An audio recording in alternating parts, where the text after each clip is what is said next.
Online में मेरी आवाज आ रही है? हाँ सर। रीडिंग 51।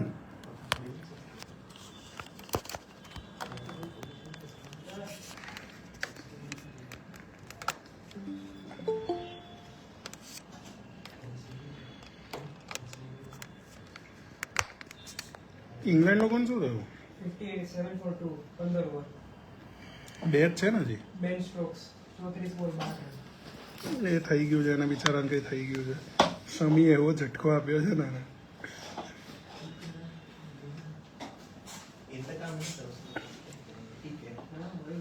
चौंतीस स्टोरी में डाला था स्टोरी में था हाँ किसी वीडियो ने बताया था बेवफा बेवफा बेवफा तो स्टोरी को टैग किया और स्टोरी में डाला चलो शंकरलाल ने मोकल 1 मिनट.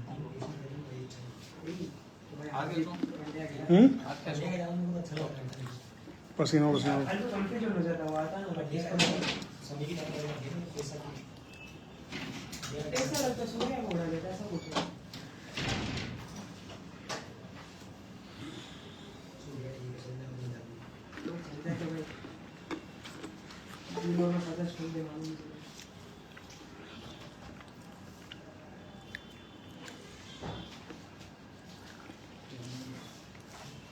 ओके शंकरलाल थोड़ू पानी लेता हो.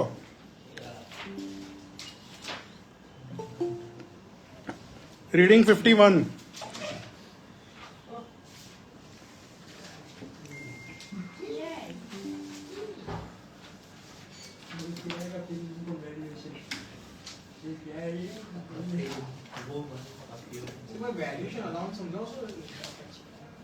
ક્લાસ પતે એટલે જોઈ લઈએ 2 માં છેલ્લે મને ખબર છે કે આમાં આ એફઆરઆઈ કરું ને ત્યારે એક બુક એમાં લખ્યું છે કે જે પ્રી રીડિંગ્સમાં આપેલું છે. પ્રી રીડિંગ્સ ક્યાં મળશે? પ્રી રીડિંગ્સ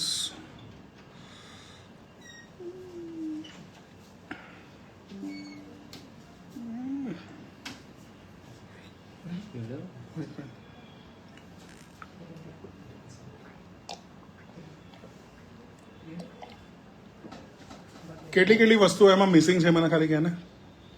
પ્રી हाँ खींचना है हटाओ पीछे 2 मिनट पीछे चला जा. हाँ हाँ और थोड़ा जाना पड़ेगा. Okay we start in 2 minutes. हाँ ये 2 मिनट.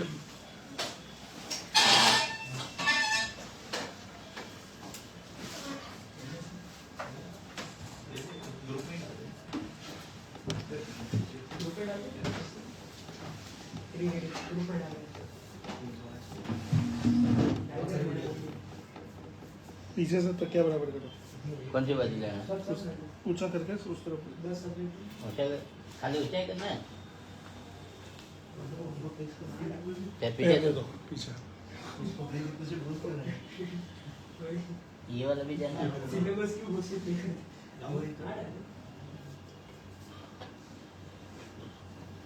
पसीना बदलो.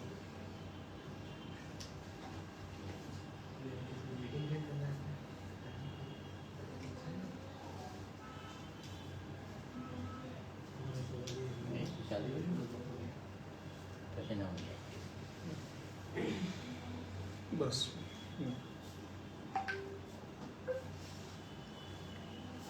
लाओ टेबल.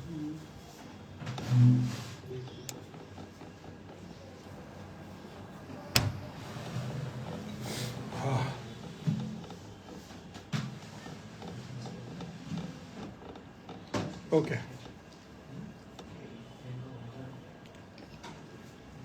बस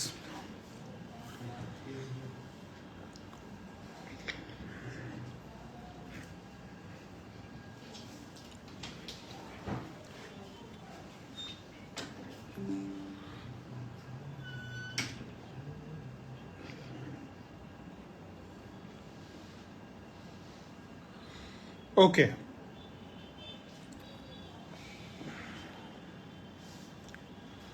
fix income issuance and trading. Global bond markets are primarily segmented by type of issuer or sector, credit quality, and time to maturity. Other classifications used include the currency, the issuer's geography, environmental and social governance features. Type of issuer. Major classifications of bond issuers are governments, sovereign or non-sovereign, corporates, and special purpose entities issuing asset-backed securities. Sovereign એટલે government, non-sovereign એટલે right એટલે state government ના જે હોય બધા non સોવેરિયન કહેવાય. Central government છે right એ બધું સોવેરિયન થઈ ગયું right. Credit quality.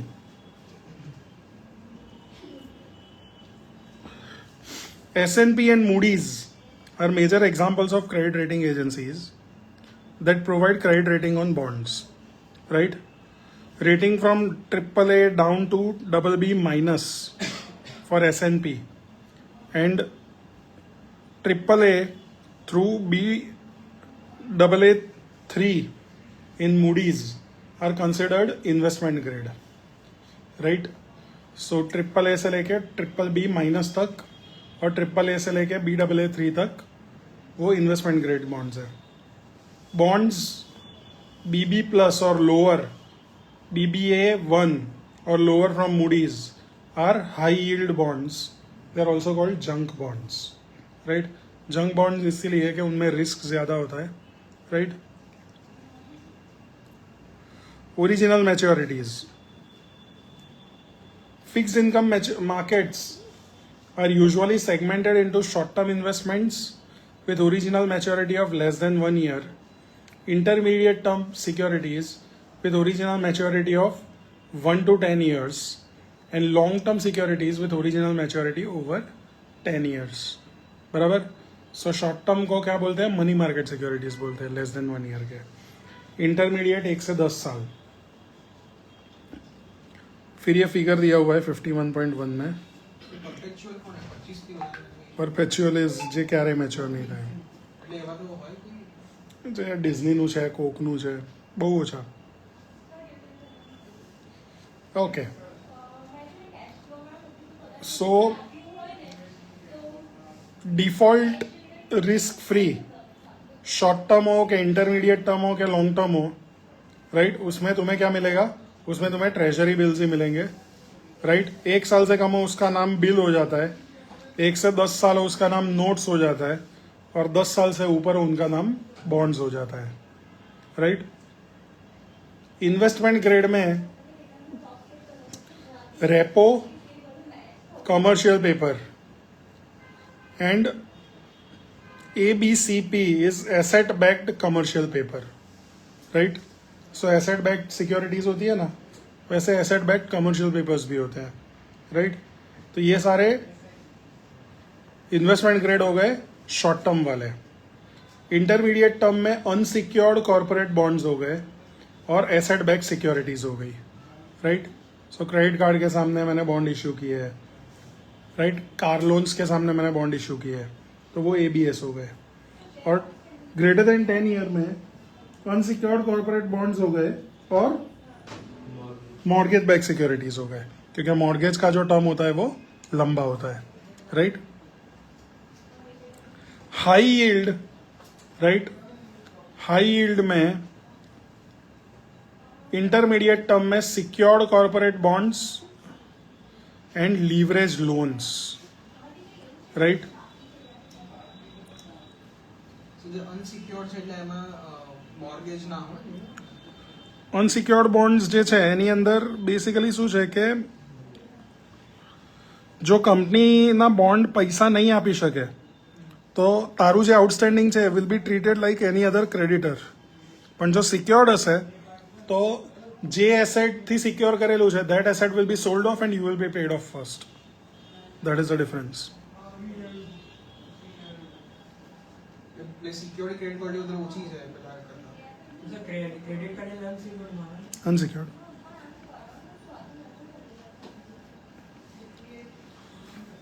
repos here refers to sale and repurchase agreements, which we will describe in later readings. For now, it is enough to know that repos are short-term secured borrowings that can be used for short-term financing. Asset-backed commercial paper is a form of short-term asset-backed security. Secured corporate bonds appear in high yield category because we are referring to new issues. Companies with less reliable operating cash flows will have to offer security to investors when issuing debt.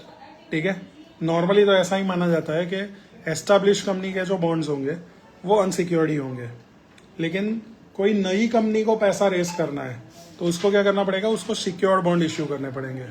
अब नई है company तो risk ज्यादा है, इसलिए वो high risk या junk category में चला जाएगा. वो समझे. High yield sector also includes the bond of previously investment grade issuers that have been downgraded by credit agencies due to deteriorating credit quality. उनको क्या बोला जाता है, fallen angels, right? Fallen angels are basically ऐसे hot bonds जो पहले लोगों को बहुत इंटरेस्ट था लेकिन अब they are out of favor, right? उन्हें fallen angels बोला जाता है. The type of bond that corporate issuer chooses to issue is generally driven by the access the issuer has to capital markets and by the intended use of the proceeds of the issue. A well-established investment grade company could choose to issue commercial paper to fund short-term working capital requirement, intermediate term debt to fund medium-term investments, and permanent working capital and long-term debt to fund capital investment in fixed assets. समझे. सो रिलायंस को अगले 10 साल तक चले वैसी 10-15 साल तक चले वैसी मशीन में पैसा डालना है तो वो क्या करेगा, लॉन्ग टर्म डेट से पैसा रेस करेगा. ठीक है. उसको अगले 5 साल तक 7 साल तक चले ऐसे किसी प्रोजेक्ट में पैसा इन्वेस्ट करना है या परमानेंट वर्किंग कैपिटल में पैसा इन्वेस्ट करना है तो वो क्या करेगा, वो इंटरमीडिएट टर्म डेट का इस्तेमाल करेगा और उसको अगली क्रेडिटर्स की जो साइकिल है उसको मीट करने के लिए पैसा रेस करना है तो वो क्या करेगा, कमर्शियल पेपर इश्यू करेगा. समझे.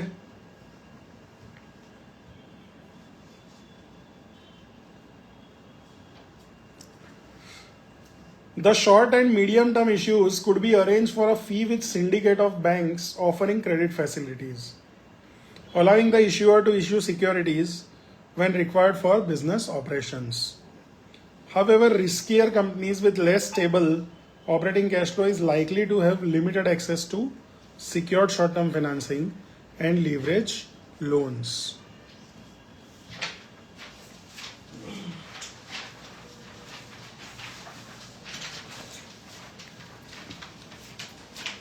Okay. Where is the credit maturity spectrum investors choose to invest will depend on the desired interest rate and credit risk exposure and the maturity of any obligation they need to meet with cash flow from bonds. Common positioning for different types of fixed income investors is summarized in figure 51.2.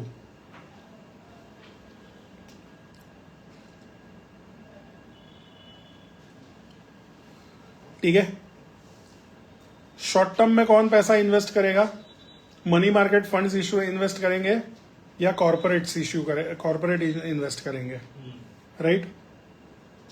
1 से 10 साल में कौन invest करेगा, financial intermediaries invest करेंगे, central banks करेंगे, right. वो treasury में invest करेंगे, राइट. इन्वेस्टमेंट ग्रेड्स में बॉन्ड फंड्स करेंगे, अदर ETFs करेंगे, एसेट मैनेजर्स करेंगे, राइट. और हाई यील्ड में हेज फंड्स करेंगे या डिस्ट्रेस्ड डेट फंड इन्वेस्टर करेंगे, right. Distressed debt fund investor जो होता है उसका ऑब्जेक्टिव ये होता है कि अपने डेट में पैसा डाले, ऐसी कंपनी के डेट में जो तकलीफ में है, राइट. हाँ, और फिर वो डेट को इक्विटी में कन्वर्ट कर दे और अपनी पोजीशन को इक्विटी वाली पोजीशन कर दे. So you are basically China. तुम्हें पता है कि इसको पैसा चाहिए तो लोन देता हूँ इसको, ठीक है. कौन से प्रोजेक्ट के लिए चाहिए, अच्छा पोर्ट डेवलप करना है, चलो हम लोन देते हैं पोर्ट के लिए लोन, ठीक है। फिर तुमने देखा कि तुम तो वैसे ही पतने वाले हो, ठीक है। तो एक काम कर, चल तू लोन नहीं दे सकता तो एक काम कर, मेरी डेट को इक्विटी में कन्वर्ट कर दे, तो तेरा जो अब पोर्ट है वो 50% पोर्ट अब मेरा हो गया। तो ऐसे वो लोगों ने श्रीलंका का हम्बन टोटा पोर्ट जो है वैसे वो ले लिया वो लोगों ने। ऐसे अफ्रीका के कई सारे देशों के कई सारे प्राइम जो है चीजें वो भी ऐसे चाइना ने ले ली है, राइट। सो पाकिस्तान पूरा का पूरा ऐसे એવું બી હોય ને કે એ ડેટ જરા સસ્તું હોય એકદમ, ત્યારે એકદમ ખરાબ ચાલતી તો ત્યારે રીસ્ટ્રક્ચર કરે, કંપનીમાં ચેન્જીસ કરે, પછી ડેટ જ્યારે બેટર ક્વોલિટી કરે પછી બીજી કરે. એવું બી કરે, કાં તો કંપની એ લોકોને એવું લાગે છે કે સસ્ટેનેબલ લેવલ પર આવી ગઈ છે તો એ ડેટને ઇક્વિટીમાં કન્વર્ટ કરી શકે, એટલે કન્વર્ટેબલ ડેટ હોય. राइट। ग्रेटर देन 10 इयर्स में डिफॉल्ट रिस्क फ्री, तो उसमें पेंशन फंड पैसा डालेंगे, राइट। और इन्वेस्टमेंट ग्रेड में इंश्योरेंस कंपनीज पैसा डालेगी, ठीक है।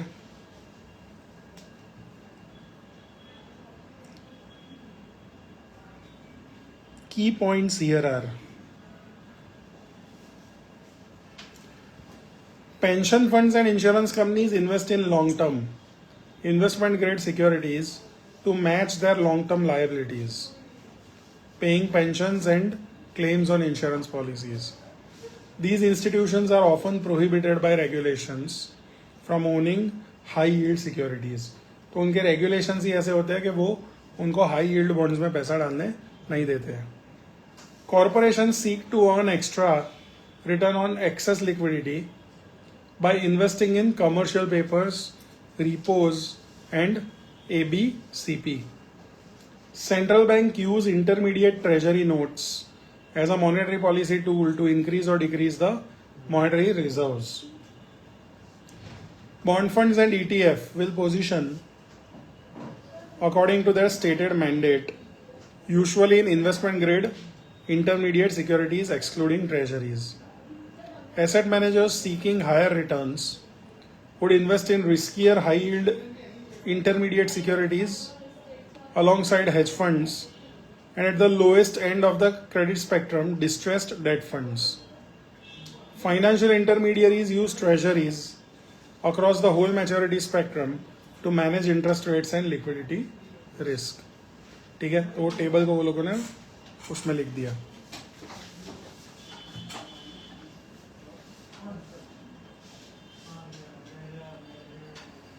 फिक्स्ड इनकम इंडेक्सेस, ठीक है, मैंने तो कभी देखा नहीं है, right. Fixed income indexes differ from equity index in the following 3 ways. अब ये लोगों ने लिखा है तो मान लेना. Corporate bond issuers can and often do have many different bonds outstanding. Well, they will likely have no more than 2 or 3 different classes of shares, ठीक है. तरह तरह के बॉन्ड हो सकते हैं आउटस्टैंडिंग, लेकिन इक्विटी तो एक ही टाइप की होगी नॉर्मली, या तो फिर एक ज्यादा वोटिंग वाली इक्विटी, एक कम वोटिंग वाली इक्विटी, तो वो 2-3 टाइप से ज्यादा इक्विटी नहीं हो सकती. This leads to fixed income index having more constituents than equity indexes. So Nifty जैसे 30 शेयर में बन जाता है, वैसे मुझे फिक्स्ड इनकम का इंडेक्स बनाना है तो वो 30 में नहीं बनेगा, right. Consequently bond tracker funds employ sampling techniques rather than purchasing all constituents of a fixed income index to keep transaction complexity reasonable, right. तो वो लोग क्या करते हैं कि जो भी बॉन्ड में इन्वेस्ट करने वाले फंड्स हैं वो कॉन्स्टिट्यूएंट्स जो होते हैं उनके सारे के सारे सिक्योरिटीज को बाय नहीं करते हैं. ऐसे सैंपल्स जो पूरे के पूरे इंडेक्स के जैसा ही रिटर्न देंगे उन्हीं को बाय सेल वो लोग करते हैं, समझे. Okay. Bond maturing and being issued more frequently causes a high frequency of removal and replacement of constituents in fixed income index versus in equity index. Equity तो मैच्योर होगी नहीं, बॉन्ड मैच्योर हो जाएगा, निकल जाएगा, नया बॉन्ड आएगा, तो इसके कारण फ्रीक्वेंसी बहुत होती है, तो ट्रांजैक्शन कॉस्ट बहुत होंगे. Bonds are issued across multiple sectors, government हो गया, right. Hence, broad bond indexes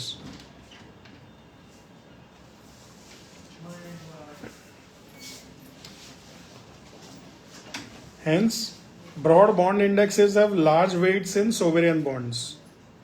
Changes in debt issuance, trends in terms of maturity and credit quality affect the weight of fixed income indexes over time. Bond index that contain a broad selection of bonds are called aggregate index. An example of aggregate index is Bloomberg Barclays aggregate index.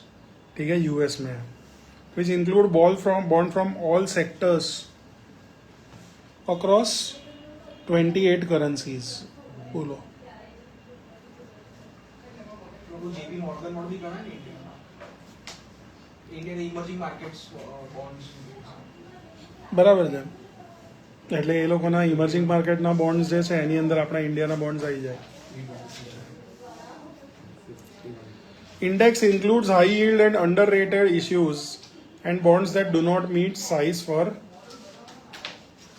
minimum size for inclusion. So उनको exclude कर देते हैं.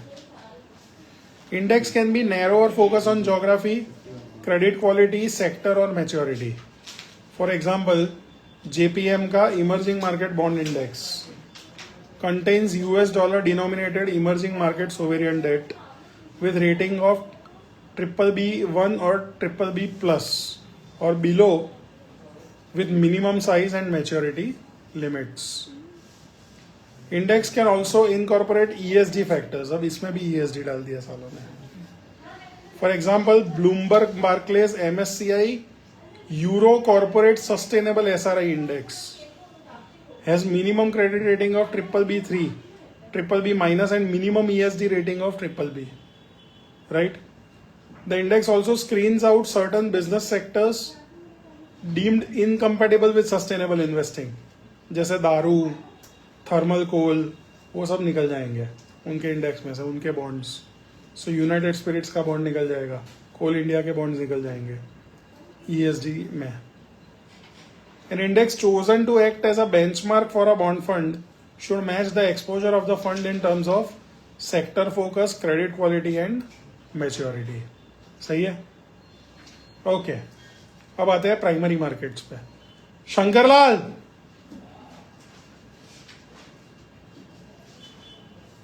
Score 82.2.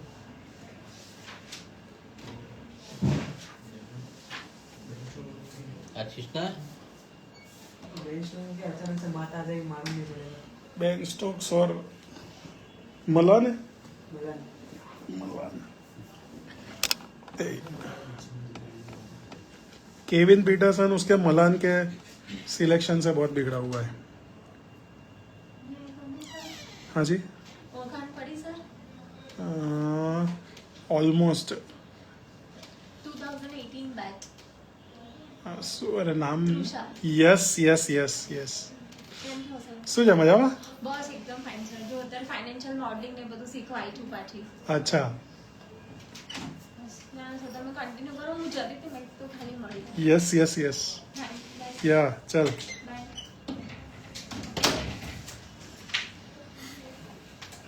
ચલો.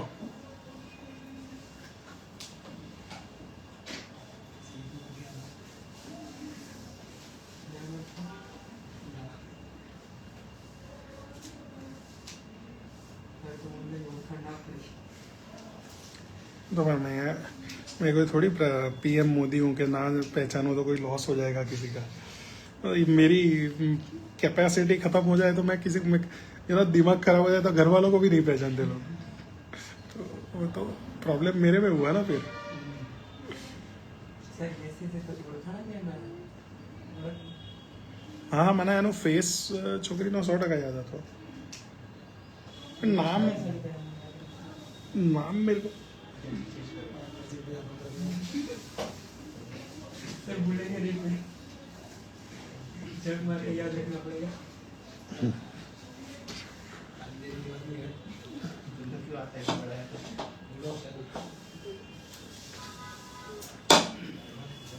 माल का ना भूलिए.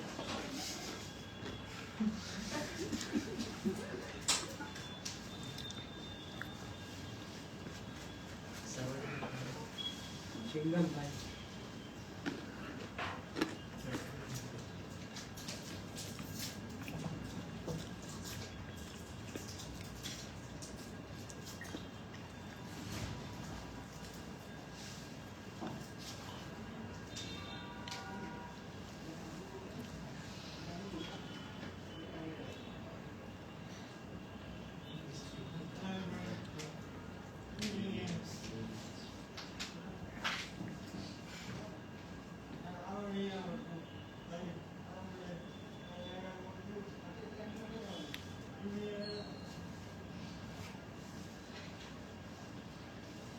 चलो, New Zealand की बैटिंग आज इतनी एंजॉय की मैंने कि गया पाकिस्तान, गया पाकिस्तान, गया पाकिस्तान। कमीने साले, फकर जमान की बैटिंग चालू हुई और इंग्लैंड के सामने नहीं इनका इंग्लैंड हराएगा इनको। पाकिस्तान कितने 8 पॉइंट पे आया ना। अफगानिस्तान अभी ऊपर है। अफगानिस्तान को तो लेकिन साउथ अफ्रीका या ऑस्ट्रेलिया को हराना है, डिफिकल्ट है। ऑस्ट्रेलिया में मुंबई है। साउथ अफ्रीका चेन्नई जाना है, वहां पे चांस है उनका। वो नूर अहमद ऐसे उल्टी पुल्टी 2-4 गेंद डाल दे ना, क्लासेन वासेन निकल जाए। बहुत अजीब बॉलर है फेस करने के लिए नूर अहमद। इंडिया का वगैरह कहीं का स्टेडियम में, इंडिया साउथ अफ्रीका का स्टेडियम में एक कैलकटा। तो लाख से 500 run 500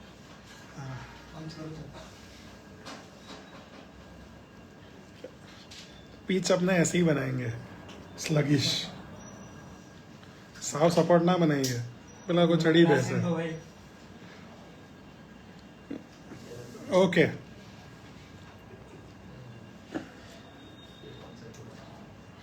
sales of newly issued bonds are referred to as primary market transactions, whereby the issuer sells new security to investors and receives new capital in return.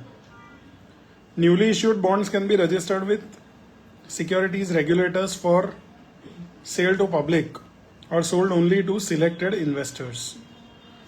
Both are usually carried out through financial intermediaries. An issuer that is offering its first ever bond is referred to as debt issuer and is typically a growing and maturing firm that is replacing bank loans in its capital structure with proceeds from bond issue. Bonds can be sold through underwritten offerings or best effort offerings. In underwritten offering, the bond issue price is guaranteed by financial intermediaries conducting the bond sale to investors. Issues that are not underwritten are said to be conducted on best effort basis. An issue price is not guaranteed by intermediaries, but they will charge a commission for placing the bonds with investors at the best price possible. In a shelf registration, a bond issue is registered with securities regulators and its aggregate value with a master prospectus. The bonds can then be issued over time when the issuer needs to raise funds. So shelf registration basically क्या है कि मैंने एक बार approval ले लिया सेबी का या वहाँ पे SEC का, और जैसे जैसे मेरे को पैसे की ज़रूरत पड़ती जा रही है वैसे वैसे मैं मेरे बॉन्ड्स को इशू करते जा रहा हूँ, ठीक है ना। और बेस्ट एफर्ट बेसिस में क्या होता है, अंडर राइटर जो होता है वो गारंटी लेगा कि वो तुम्हारे बॉन्ड्स को बेचेगा, राइट। और अगर बॉन्ड्स नहीं बिके, राइट, तो बाकी के बॉन्ड्स वो बाय कर लेगा। ये normal best effort under writing हुई, राइट। फॉर्म अंडर राइटिंग जो ऑफरिंग होता है उसके अंदर क्या होता है कि वो जो अंडर राइटर है वो सारे के सारे बॉन्ड इशू को बाय ही कर लेता है, समझे, पहले से, और फिर वो अपने पास से सेल करता है। दैट इज वो फॉर्म अंडर रिटर्न ऑफरिंग हुआ, right.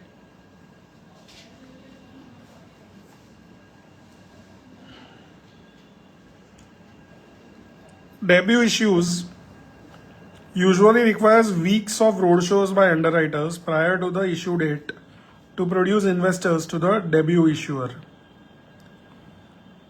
Subsequent repeat issue of fixed income securities usually take much less time. For an investment grade frequent issuer with a fully underwritten shelf registration, the time between the transaction being agreed and being completed and allocated to investors may be only a matter of hours, because bond funds and other investors are likely to already familiar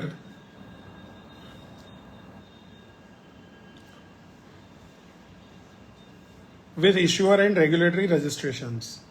Issuance is likely to take slightly longer for smaller high yield issue with more detailed covenants and collateral provisions made on best effort basis.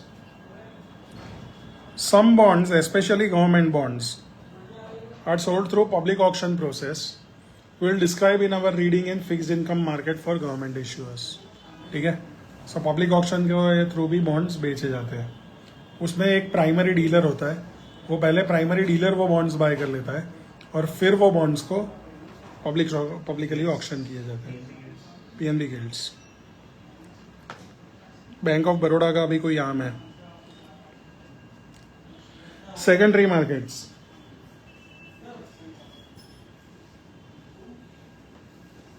Secondary market refers to the trading of previously issued bonds among investors. While some electronic trading platforms and exchange-based trading exist, the majority of trading in secondary market remains in the dealer or OTC market. Dealer post quotes comprising bid price and ask price, right, for various bond issues. So dealer he bond के bid और ask price डालेगा कि मैं इतने भाव में लूंगा और इतने भाव में बेचूंगा. Right. The difference between the bid and ask price is the dealer spread. Spread varies across individual bonds according to the liquidity ranging from fraction of a basis point for liquid recently issued developed market sovereign bond and high credit quality corporate frequent issuers to 10-20 basis points. Broker जो Or more less liquid, smaller or older corporate issues. Dealer એટલે પોતાની ઇન્વેન્ટરીમાંથી વેચવા વાળો. Broker એટલે બાયર અને સેલરને ભેગો કરવા વાળો. એટલે મોડસનું ફંક્શન એવું થાય કે યસ. એટલે બ્રોકર બી રેટ્સ નાખે પણ એને એ રેટ્સ જોડે કંઈ લેવા દેવા ના હોય. પણ when the dealer pose the rates he already is invested in those. Right. એટલે that is the issue. Right. એટલે 20 बेसिस पॉइंट्स मतलब वो यील्ड डालेगा कि मैं 9.3% के यील्ड पे ये बॉन्ड को इश्यू करूंगा. राइट. और 9.5% के यील्ड पे ये बॉन्ड को बाय करूंगा. तो 9.5% का जो यील्ड है मतलब higher yield means lower price. तो लोअर प्राइस पे बाइंग होगा और हायर प्राइस पे सेलिंग होगा. तो इस तरह से वो यील्ड का जो गैप होता है वो 20-20 बेसिस पॉइंट्स भी होता है. समझे. Distress debt is a name given to the bond of issuers that are in और expected to file bankruptcy. A distressed debt investor might buy the debt from other institutions that are prohibited from owning securities with low credit ratings and aims to profit from issuers' fortunes reversing higher than expected recovery rate in liquidation or value enhancing restructuring. For an otherwise infrequently traded issue, entering a distressed situation may temporarily increase its trading activity. सही है. सो ये chapter था. अब next chapter जो theory वाला हो तो उसको भी शुरू कर देते हैं.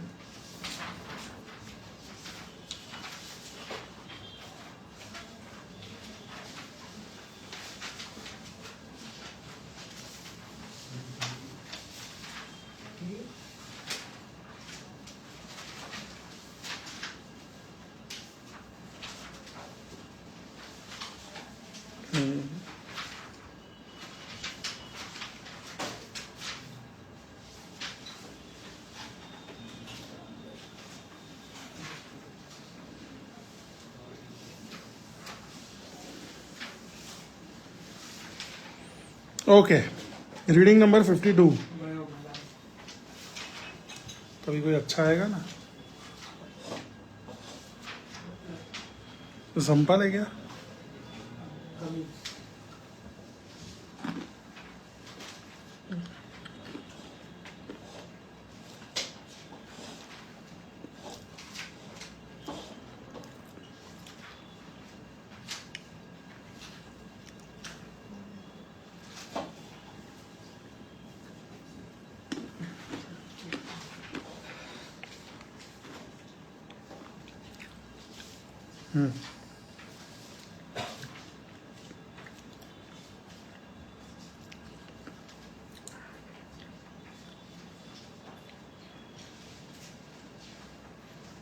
अरे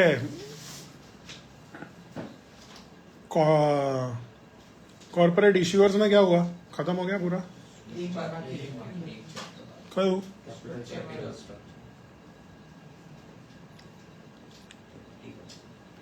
કેપિટલ સ્ટ્રક્ચર મોટું છે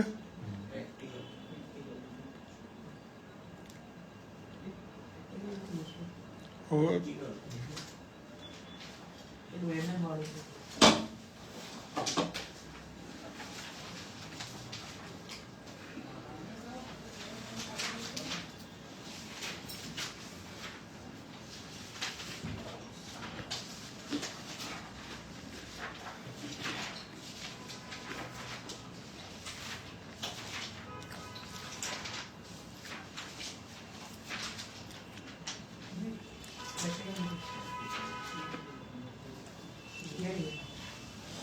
પેલું ઇકોનોમિક્સમાં નહોતું સર ઓલું મોડેલ લાઈન અને મિલર વાળું એમાં નતું.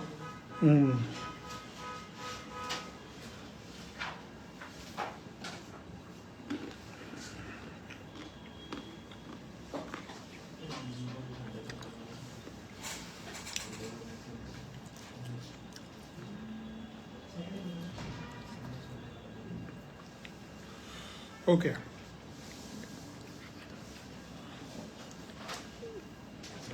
short-term funding for non-financial corporations.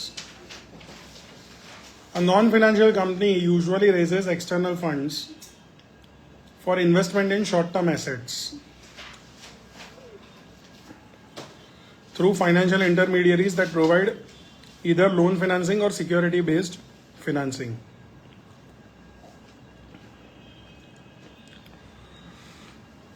So Reliance को पैसे चाहिए, मारुति को पैसे चाहिए, तो वो लोग कैसे पैसे रेज करेंगे? तो बैंक्स की लाइन ऑफ क्रेडिट का इस्तेमाल करते हैं वो लोग. एक्सटर्नल लोन फाइनेंसिंग और banks line of credit refers to the agreement between the borrower and banks to draw down funds as required. These primarily consist of three types: committed, uncommitted, and revolving line of credit. Uncommitted, a bank extends an offer of credit for principal amount, usually charging floating rate reference plus a fixed credit spread on funds drawn down. The credit is uncommitted in the sense that bank may refuse to lend if circumstances change. 100 crore चाहिए तो आ जाना कभी भी, ठीक है, लेकिन तुमको genuinely चाहिए लेकिन और तुम्हारी परिस्थिति बदल गई है तो बैंक मना कर देगी. क्यों? क्योंकि ये कौन सी लाइन है? अनकमिटेड है, right? As a result, it is a less reliable source of funds. However, it is likely to be flexible agreement with no fees outstanding of interest charges. बराबर? So, एक्स्ट्रा कोई fees नहीं होती है उसमें क्योंकि bank ने commit भी नहीं किया तो काय का एक्स्ट्रा फीस देंगे हम. These agreements can be offered unsecured if borrower maintains stable cash flows, cash balances with the bank. बराबर? Committed line of credit. Bank commits to an offer of credit for specific time period, providing a more reliable source of funding for borrowers than an uncommitted line of credit. Banks charge a commission, typically about 50 basis points, on either the full or unused amount over the commitment period. ठीक है, 100 करोड़ तक जब भी पैसा चाहिए आ जाना, लेकिन 100 करोड़ का आधा टका मुझे प्रोसेसिंग फीस चाहिए, राइट? क्यों? क्योंकि मैं कमिट कर रहा हूं. Regulators require banks to hold a higher level of reserves to cover potential defaults on committed line versus uncommitted lines. Banks can mitigate this default by offering commitment for less than 1 year or by acting in syndicate with other banks, right? Bank क्या करेगी? उसको लगा के बहुत ज्यादा risk ले लिया है तो दूसरी बैंक को बोलेगी कि चलना पार्टनर बन जाना मेरे साथ, राइट? तो रिस्क आधा आधा हो जाएगा. Although banks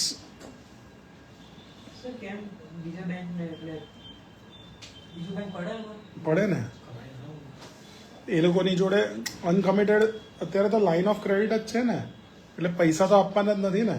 ફંડ બેઝ હોય ત્યારે તું બહુ વિચારે, પણ તારી જોડે ઇનફ કેપિટલ છે અને તારી જોડે 500 કરોડ રૂપિયા સરપ્લસ પડેલા છે અને તારી જોડે અત્યારે એવો કોઈ બિઝનેસ નથી તો તું કે આના પ્રોજેક્ટમાં 50 કરોડની ગેરંટી લઈ લે ને એના હું તને કરોડ રૂપિયા ફી અપાવડાવું છું તો તું કરવાનો એ કામ, right?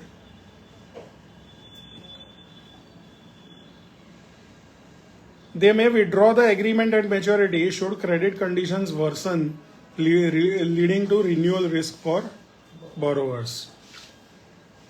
Revolving line of credit. Even more reliable source of short-term financing than committed line are revolvers. वाले नहीं है, right? And typically for longer term, sometimes years. Yes, नहीं. Revolve होते हैं मतलब क्या कि फर्स्ट ईयर के एंड पे वो अपने आप ही मैच्योर होके नेक्स्ट सेकेंड ईयर का कॉन्ट्रैक्ट बन जाएगा, वो रिवॉल्व होगा उस सेंस में, right? Banks typically place restrictive covenants on borrowers under such agreements. Fees and rates are similar to committed line of credit. Companies with weaker credit ratings typically have to pledge assets as collateral for bank borrowings. Secured loans are backed by collateral. Example, fixed asset, receivables, inventory, कुछ भी गिरवे रखना पड़ेगा. Companies can assign receivable to lenders to act as collateral for loans. Company अपने receivables को भी assign कर सकती है. Factoring refers to the transfer of credit granting and collection of receivables to a lender at a discount from the face value. मेरे 100 करोड़ के receivable है, मैंने सारे के सारे रिसीवेबल भेज दिए सिटी बैंक को 95 करोड़ में, राइट? तो सिटी बैंक का 5 करोड़ का वो कलेक्शन का जो कॉस्ट होगा वो कर लेगी और 95 करोड़ का वो मुझे इमीडिएट पेमेंट कर देगी. तो मुझे 3, 4, 6 महीने के बाद जो पैसे मिलने वाले हैं वो इमीडिएटली मिल जाएंगे और उसके ऊपर वो लोग ब्याज भी ठोकेंगे मेरे पास से, right? Yes. The size of discount which represents the interest on loan from factor depends on the creditworthiness of the firm's customers and collection cost. External security-based financing. So large corporations with high credit ratings can reduce their funding costs by issuing short-term unsecured debt securities, which are referred to as commercial papers. For these firms, the interest cost of CP is less than the interest on bank loan. With maturity of typically less than 3 months, CP is issued by firms to fund working capital and a temporary source of funds before issuing long-term debt. Debt that is temporary until permanent financing can be secured is referred to as bridge financing. सही है? So जब तक मेरे को बड़ी loan नहीं मिल जाती तब तक मैं छोटे छोटे बिल्स को इशू करके पैसा रेस कर रहा हूँ, तो छोटे छोटे बिल्स को क्या बोला जाएगा? ब्रिज फाइनेंसिंग बोला जाएगा, राइट? यहाँ से वहां तक पहुंचने के लिए मैं जिसका सहारा ले रहा हूँ वैसी financing, right? CP is often reissued or rolled over when it matures. The risk that the company will not be able to sell new CPs to replace maturing ones is termed as rollover risk. To manage the risk, the borrower maintains backup line of credit with banks.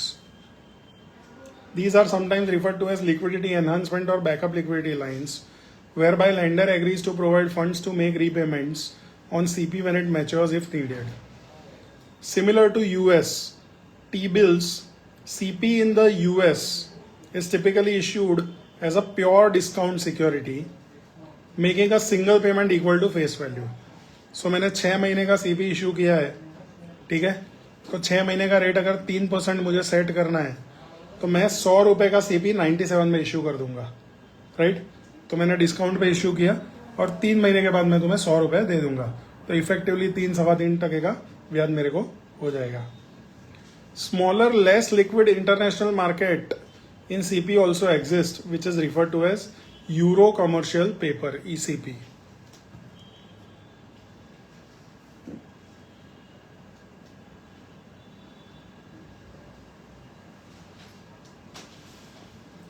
So corporates के लिए short term में CP होता है और financial institutions के लिए short term में क्या होगा? तो वो होंगे checking accounts and certificate of deposits. right? Checking accounts provide transactional service and immediate availability of funds, but typically pays no interest, right? So current account India में बोलते हैं, right? Operational deposits are made by larger customers who require cash management, custody, and clearing service. Saving deposits have stated term and interest rates. They take the form of an interest-bearing certificate of deposit, which pays interest at a specific maturity of less than a year. Non-negotiable certificate of deposits cannot be sold before maturity.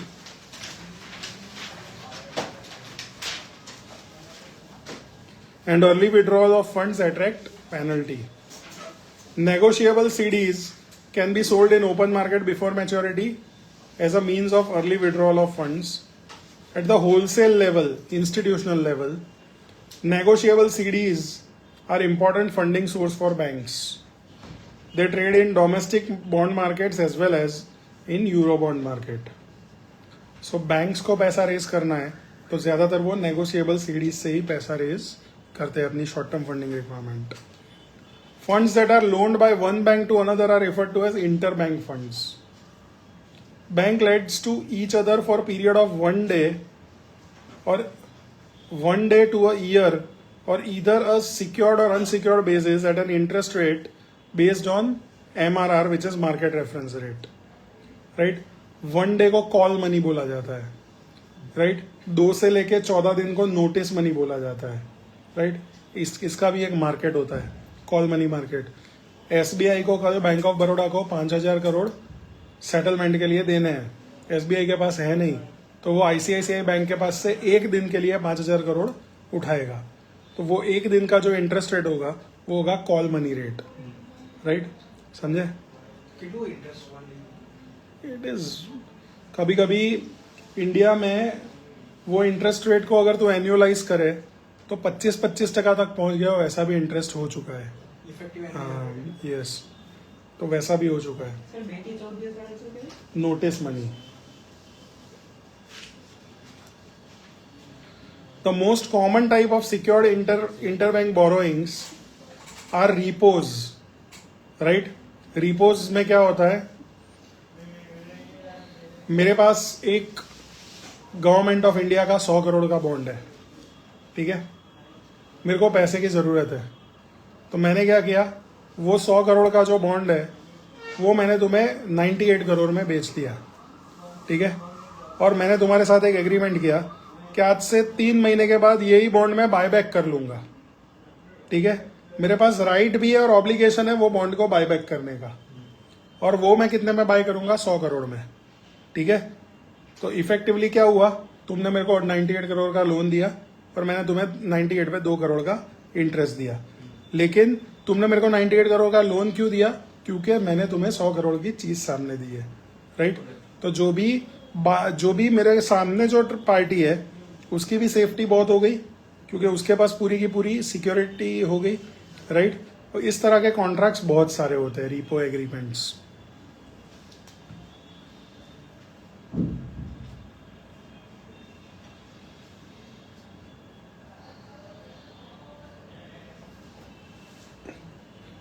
Another source of short-term funding for banks is to borrow excess reserves from other bank in central bank funds market. Banks in most countries maintain a portion of their fund as reserves on deposit with central banks. CRR, SLR करते हैं ना. Banks with excess reserve lend them to banks that need funds. ठीक है? So SLR का rate है 20% suppose. ठीक है? SBI का हो गया है 22% और ICICI का है 17%. तो ICICI बोलेगा कि एक काम करना, तेरे 2% मेरे को दे देना. लिटरली कोई ट्रांसफर नहीं होगा, सिर्फ SBI बोलेगी कि हाँ हमने तेरे को 2% दिए और उसके ऊपर वो उतने टाइम का इंटरेस्ट दे देगा. राइट? तो इस तरह का भी ट्रेडिंग होता है. क्यों? क्योंकि दोनों को अपनी अपनी फॉर्मेलिटी पूरी करनी है उसके लिए. अब SBI भी बेवकूफ़ तो है नहीं कि उसको लगता है कि ये 17% से बढ़ेगा ही नहीं कभी, तो SBI भी देगा नहीं. उसको भी पोजीशन तो पता ही होगी मार्केट में क्या कैसी है सबकी. Banks with excess reserve lend them to banks that need funds, which is strongly influenced by central bank open market operations by the availability of short-term funds. Central bank may act as a lender of last resort to banks struggling to access liquidity. This may likely be made at a higher rate than central bank fund rate and may bring in extra security scrutiny and restrictions. Financial institutions issue more commercial paper than non-financial institutions. Financial institutions offer ABCP, asset-backed commercial paper, a type of short-term asset-backed securities. ABCP क्या होते हैं? Financial institution transfers collateral to a separate legal entity, which is known as a special purpose entity, in return for cash. SP is set as an off-balance sheet vehicle with respect to financial institution. SP sells ABCP to investors who accept the risk and return of collateral backing up of the ABCP. The sponsoring financial institution provides backup line of credit. सही है? So credit card के receivable SBI के थे, तो SBI ने एक नई company खोली, SBI क्रेडिट कार्ड ABCP. उसमें वो सारे के सारे रिसीवेबल बेच दिए. वो SBI ABCP ने मार्केट से पैसा कलेक्ट करके SBI को पैसा दे दिया, तो SBI की बैलेंस शीट चौखी हो गई. ठीक है. अब SBI ABCP जिस तरह से पैसा कलेक्ट करती जाएगी, उस तरह से SBI से ABCP के बॉन्ड इन्वेस्टर्स को अपना रिटर्न मिलता जाएगा. शंकरलाल,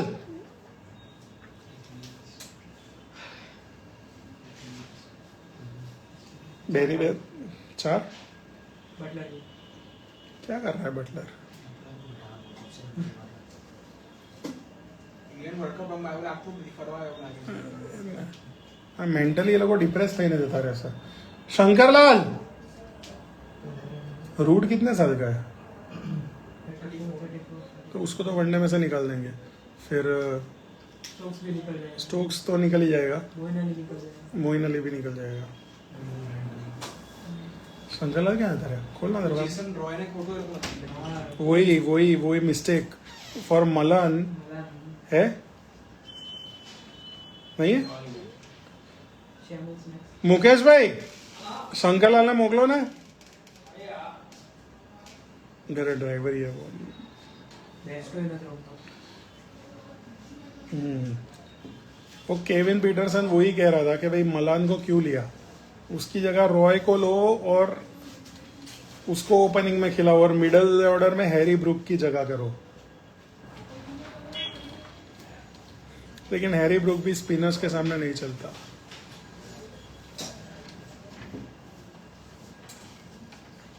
हाथ खींचो.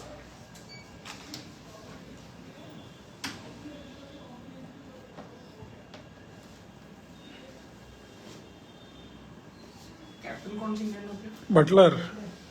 बटलर रिजाइन करेगा. इतनी गंदी तरह से हारेंगे, चैंपियंस ट्रॉफी में क्वालिफाई भी नहीं हो पाए तो वो रिजाइन करेगा.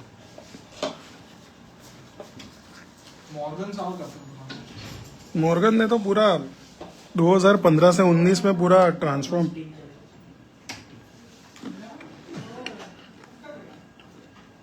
खेलता ना था अच्छा. हम्म? खराब नव्हता એટલા.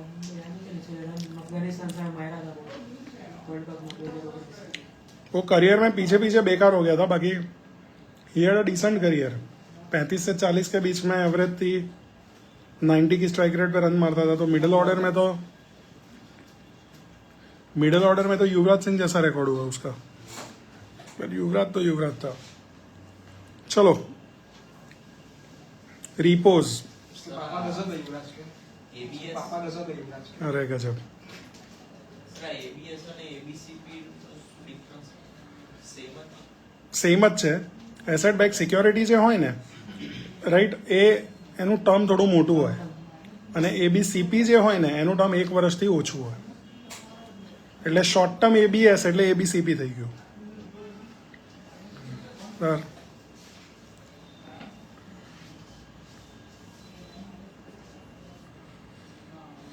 A repo is an agreement by which one party sells a security to a counterparty with a commitment to buy it back at a later date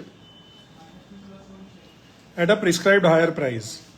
The original purchase price is effectively a loan by the security buyer to the security seller with security as a collateral. The difference between the repurchase price and the original purchase price accounts for interest paid to the security buyer. Annualized interest rate implied by the difference between two price is called the repo rate. समझे ना? पाछू bye ना करेगा करવું જ પડે, right? करना ही पड़ेगा. हाँ तो सोच रहा हूँ कि ऐसा कुछ हो. to protect the lender against a potential decrease in the value of security posted as collateral, the borrower typically must post extra collateral above the loan amount by an amount which is known as initial margin. In practice, this means that the loan amount will be discounted to the value of security. सही है? तो 100 करोड़ का bond देके 98 करोड़ ही race किए मैंने, right? As an example, consider a firm that wishes to borrow by entering into a repo agreement to sell bonds with market value of 1 million, repurchase it at 90 days later. The lender requires a repo rate of 2% and initial margin of 103%. तो मैं क्या करूंगा, 1 million के सामने में purchase price मेरी कितनी होगी, 1 मिलियन डिवाइडेड बाय 1.03, तो 970,874 पे वो बॉन्ड को सेल करूंगा. समझे? Purchase price after 90 days is calculated as the purchase price multiplied by 1 plus the de-annualized repo rate. Assuming a 360 days count convention, this is calculated as follows.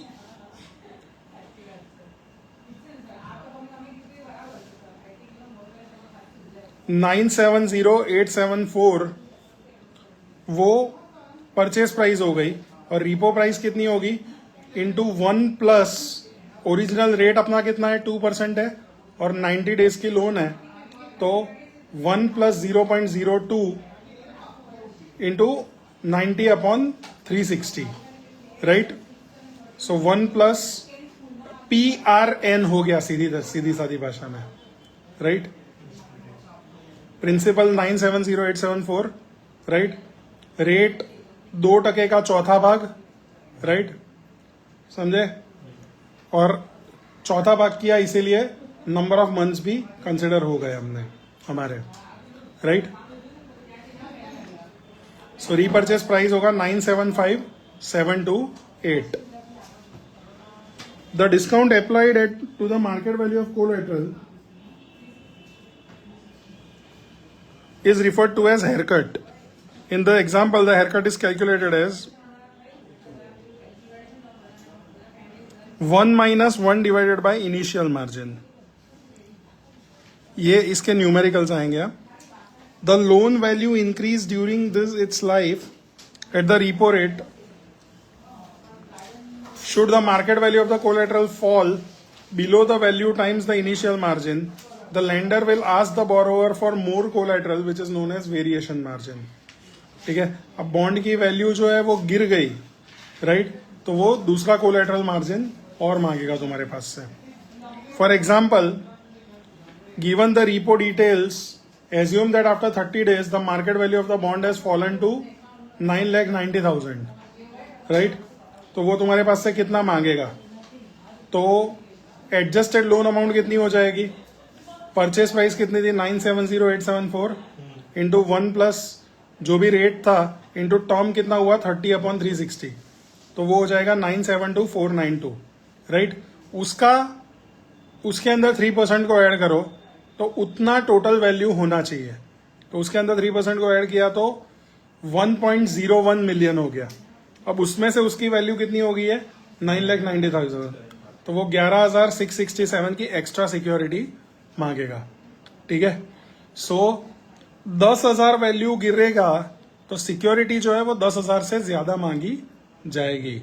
Logical है, क्योंकि उसको discounted value पे चाहिए, तो 10,000 divided by 1 plus are करूंगा तो वो थोड़ी वैल्यू ज्यादा ही हो जाएगी, right?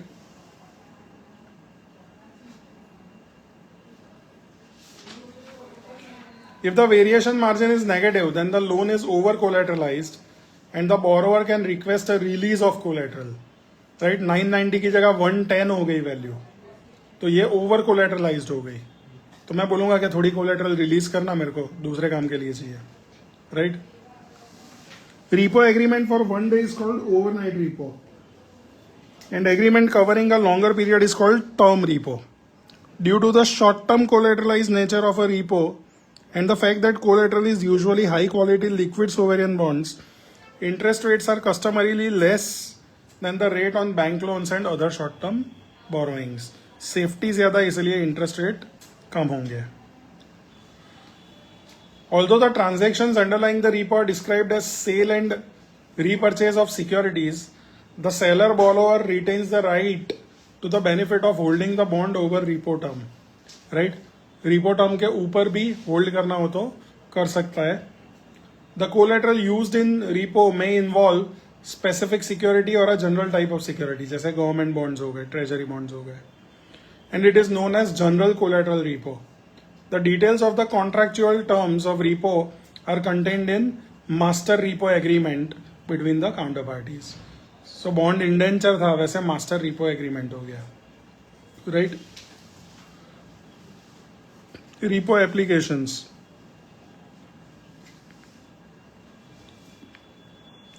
Main use of repo are as follows.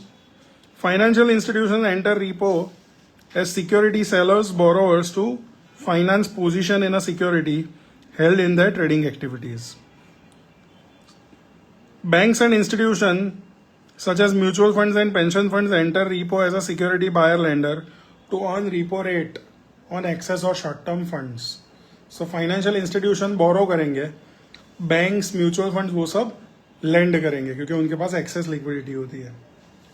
Central bank may use repo to enact monetary policies, buying securities, lending to increase the money supply, and selling securities or borrowing to decrease the money supply. Short sellers such as hedge funds can use repo agreements to borrow securities that they intend to short sell. Speculate that the security value will decrease. This is executed through following trades. Buy a security, lend in repo. बराबर? जो security की value गिरने वाली है उसको bye करके उसको repo में दे दिया मैंने, बराबर?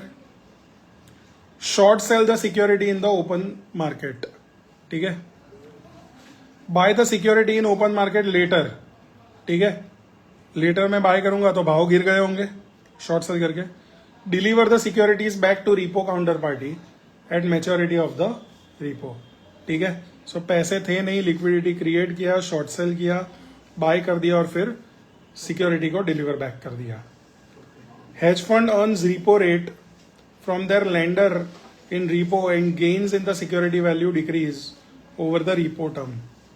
When the motivation to earn to enter a repo is to borrow a security in this way, the participant is said to be entering a reverse repo. A short seller engaging in type of transaction just described will need to specify the security they wish to borrow. If the specified security is difficult to borrow, the hedge fund will be willing to accept a lower repo rate than earned on general collateral, or may even be willing to accept a negative repo rate for extremely hard to source collateral.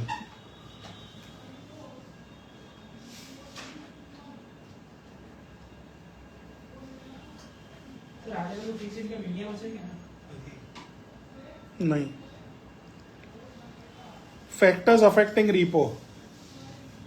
The repo rate is usually high when interest rate for alternate source of funds are high. Repo rate is low when higher the credit quality of a collateral security.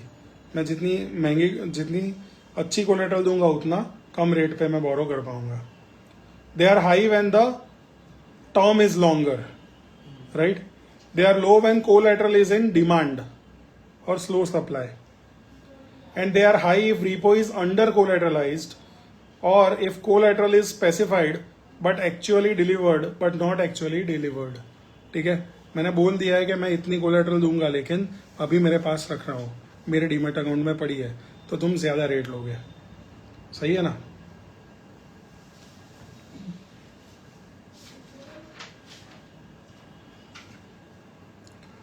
Repo में risk क्या होंगे? सबसे बड़ा risk default risk, बराबर,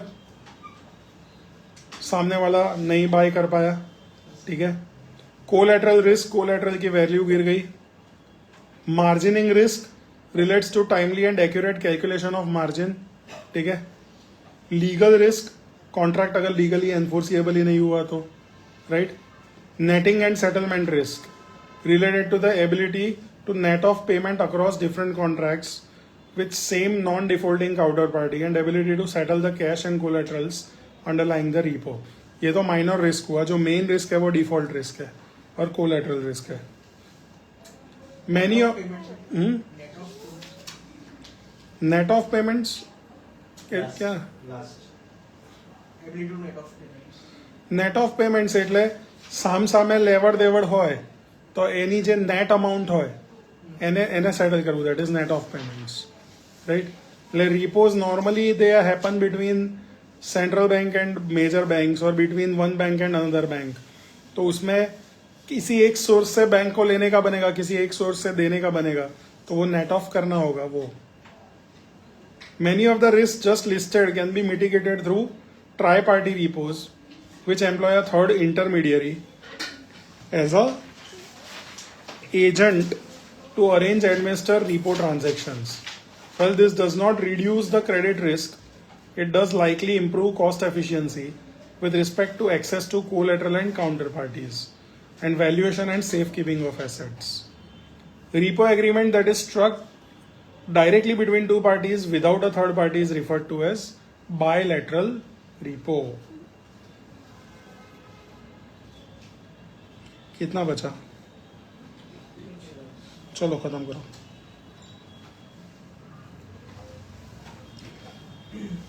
Recall that in a normal yield curve environment, bond yields are higher for longer dated maturities, reflecting higher risk-free rates, credit spreads over longer time frames. In this environment, both investment grade and high yield corporate issuer offer higher yields on longer maturity bonds. 10 साल के bond में 8% मिल रहा है तो 15 साल के bond में 8.5% मिलेगा, राइट, लॉजिकल।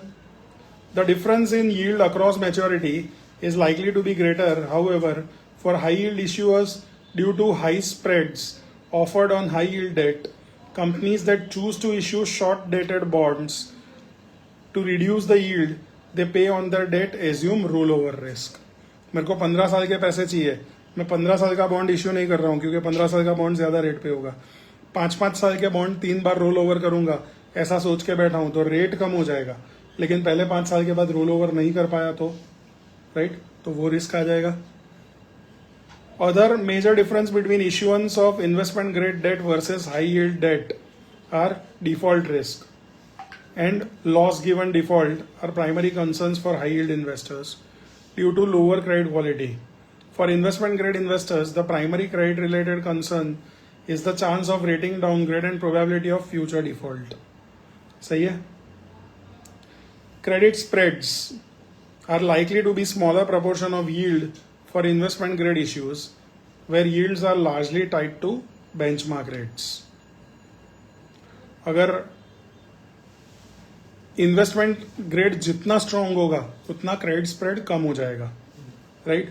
सो आरबीआई का बॉन्ड का रेट 60% है, रिलायंस को रेस करना है तो वो 8% पे रेस कर पाएगा, राइट, क्योंकि उसका रिस्क उतना कम है। लेकिन अगर नेटवेब टेक्नोलॉजी को रेस करना है तो वो 9.5-10% पे कर पाएगा, right? Investment grade issuers usually face only a few restrictive covenants on debt.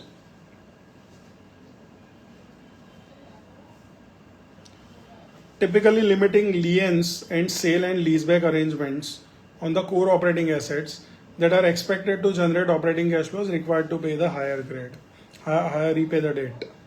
High yield issuers are likely to face a larger number of restrictive covenants. So restrictive covenants investment grade में कम होंगे और high yield में ज्यादा होंगे, ratio के base पे, right, अलग अलग चीजों के बेस पे, डिविडेंड पेमेंट के बेस पे, क्योंकि ऑलरेडी रिस्क ज्यादा है तो इन्वेस्ट करने वाला फूंक फूंक के कोवेनेंट्स को डालेगा उसके अंदर। Investment grade issues are somewhat standardised and typically issued across multiple maturities which reduce roll over risk. This choice of maturity follows investment grade issuers to take advantage of change in market conditions. High yield issues are likely to have more specific covenants and liens, making issues less standardized. High yield issuer also typically have less flexibility with regard to maturity, with bonds usually being issued with maturity of 10 years or less. With less flexibility and less standardization, high yield issuers are less able to take advantage of opportunities to refinance the debt. So high yield वालों में उतनी flexibility नहीं होती है. उनका standard term होता है कि भाई 5 साल 8 साल का ही होगा वो बॉन्ड. बहुत ज्यादा रिस्क वाला बॉन्ड है तो तुम 15 साल का बॉन्ड इश्यू नहीं कर पाओगे.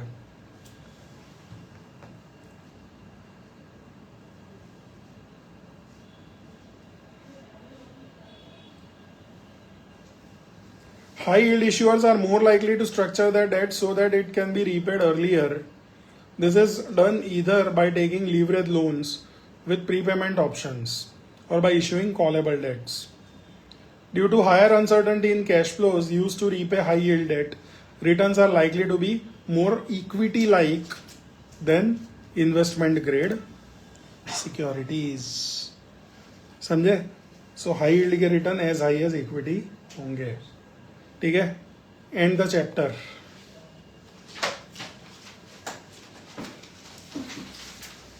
शंकरलाल,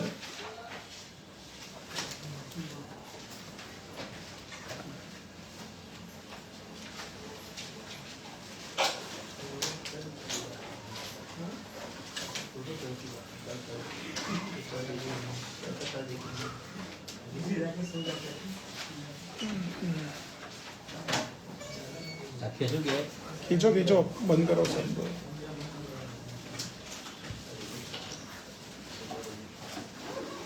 इसको निकाल देना मेरे को और फिनिश कर देना.